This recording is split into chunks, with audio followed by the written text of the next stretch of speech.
A Phantom V Core. I haven't seen one of these since, man, it has to be the winter of 2104. Down in the lower sector slums, when the power grid took that massive dive. Look at this casing. They just don't manufacture polymers like this anymore. Nowadays, everything is biodegradable chrome or smart mesh that dissolves the second your subscription expires. But this is solid, old world injection molded plastic. Real fossil fuels. You could probably drop this off the roof of the corporate tower and it just scratched the paint. Set it down right here on the anti-static mat.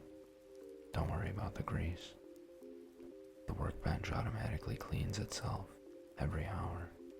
Well, when the subroutines aren't glitching out anyway. Let me pull up the optical loop magnification. Yeah, look right there in the expansion port. See that microscopic seal? That's the original factory stamp from Kyoto, back before the tech sector was swallowed up by the Neo-Zaibatsu conglomerates. 2036. Incredible. You're walking around with a 90-year-old piece of digital fossilized history under your coat. Let's get the shell open and see what we're dealing with. I always prefer using these manual drivers for the old stuff. If I bring the magnetic plasma wrench anywhere near these ancient capacitors, the lingering static charge could wipe the entire storage sector in a fraction of a millisecond. We don't want that. We want to see what's left inside. You see, back in the 30s, people didn't stream their consciousness directly into the entertainment matrix like we do now. No neural jacks, no optic nerve overlays. It's hard to imagine, right? They used to sit in front of these flat, two-dimensional glass boxes called monitors. They use their actual thumbs, physical tactile feedback, just pressing down on these little rubberized membrane switches to make a pixelated character jump across a flat plane. It sounds primitive, almost tedious, but there was a certain purity to it. No data harvesting algorithms tracking your pupil dilation to sell you synthetic nutrients mid-game. Just you, the plastic, and the code. Oh wow. Look at that dust. That isn't city smog dust either. That's domestic, 90-year-old apartment dust. It's almost like opening a tomb. The board looks surprisingly clean. The trace lines are copper, actual unrefined copper, running across a green fiberglass substrate. Let me hook up the low voltage diagnostic rail to see if the internal battery cell is completely corroded. The power regulator is actually holding a charge. That is a minor miracle. The copper hasn't oxidized too badly, though there's a bit of corrosion near the video output stage. See that white, crusty residue right next to the video bus? That's what happens when things sit in damp basements. They're sub-level storage lockers for 3 generations. Let's just clear that away, very gently. You know, the history of this specific model is fascinating. The Phantom V was released right on the cusp of the Great Decentralization. It was technically illegal in 3 sectors because the developers included an open source communication protocol. It allowed players to talk to each other without passing through the corporate firewalls. The government hated it. The corps hated it even more. They tried to recall every single unit, claiming the power cells were unstable and prone to exploding. But the underground culture kept them alive. People hid them in floorboards, under synth wool mattresses, and old drainage pipes. Now I'm just logging into the store registry. Don't worry, I'm using a local black box network. No pings going out to the sector enforcers.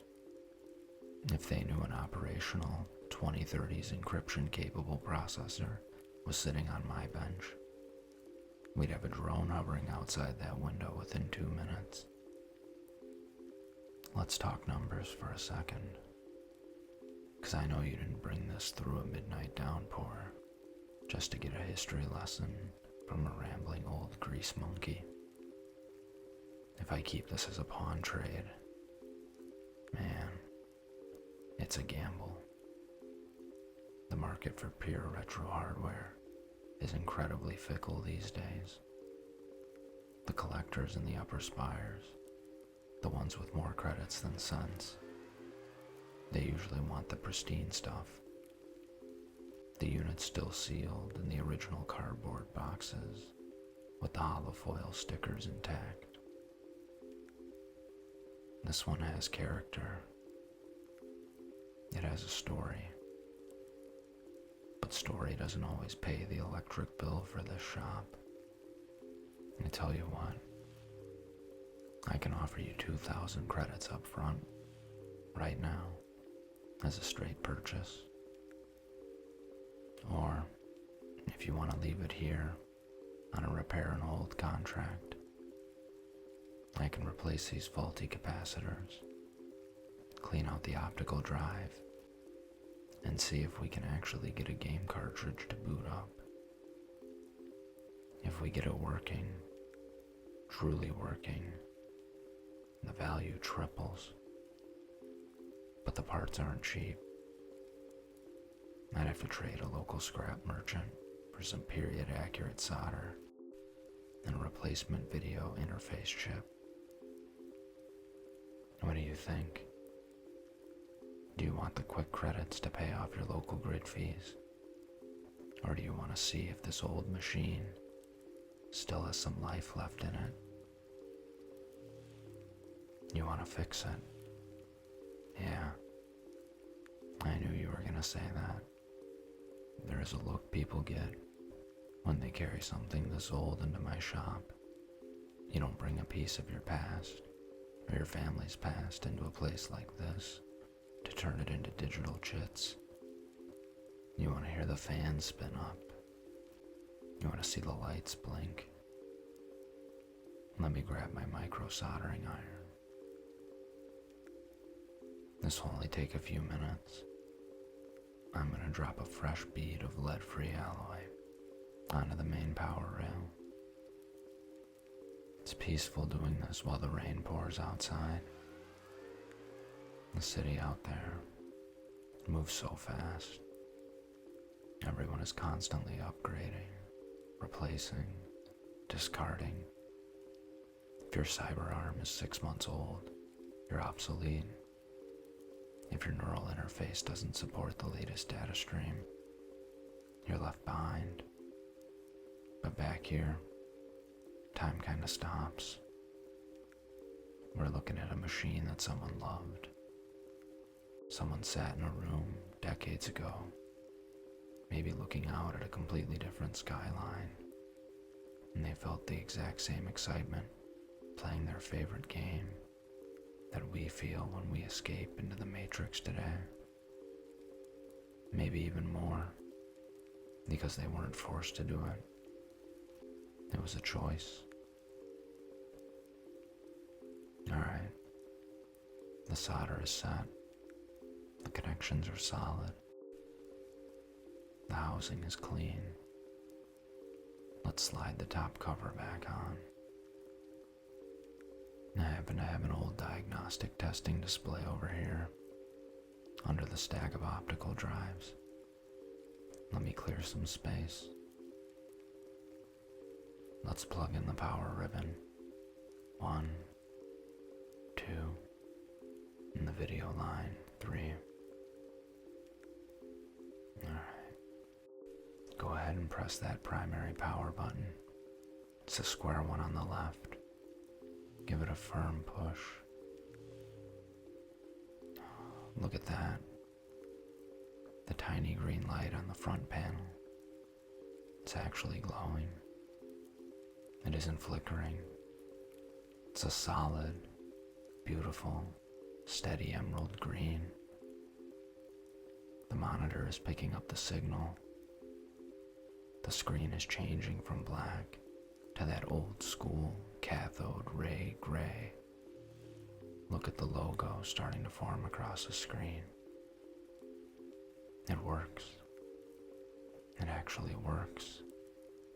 90 years later, and the code is still exactly where the programmers left it. You should take this back to your unit. Keep it out of the damn corners.